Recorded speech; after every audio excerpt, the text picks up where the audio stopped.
One really effective strategy for implementing helpful habits is to use something called conditional logic. Although this concept is inspired by a programming language, don't worry, I'm not going to make you code anything. Essentially, this is about using if-then logic. In other words, if I do X, then I will do Y. My friend and productivity expert Thomas Frank points out that this kind of logic is common in video games.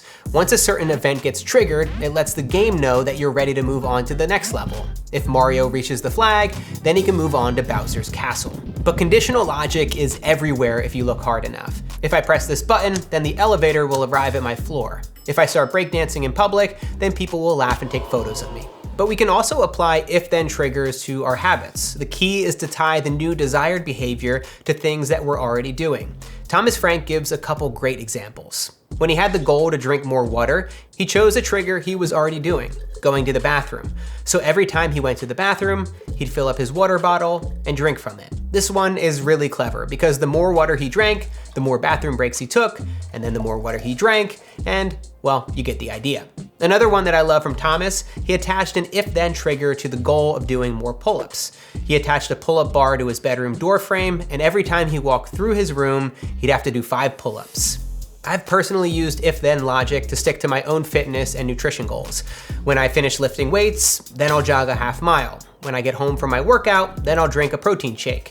The key is to tether onto the things that you are already going to do. There's another brilliant way to look at these kinds of conditional contracts. By flipping the process, you could say, I will not do X until I do Y. Behavioral scientist and author of How to Change, Katie Milkman, gives a great example of this. When the new Harry Potter audiobooks came out, she would only allow herself to listen to them when she was at the gym.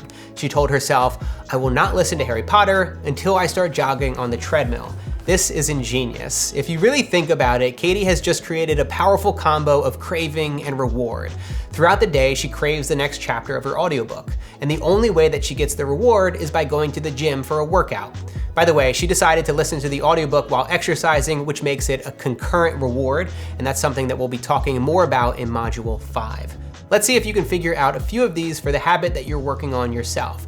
Open up your workbook and brainstorm a few if-then habit statements in exercise 8.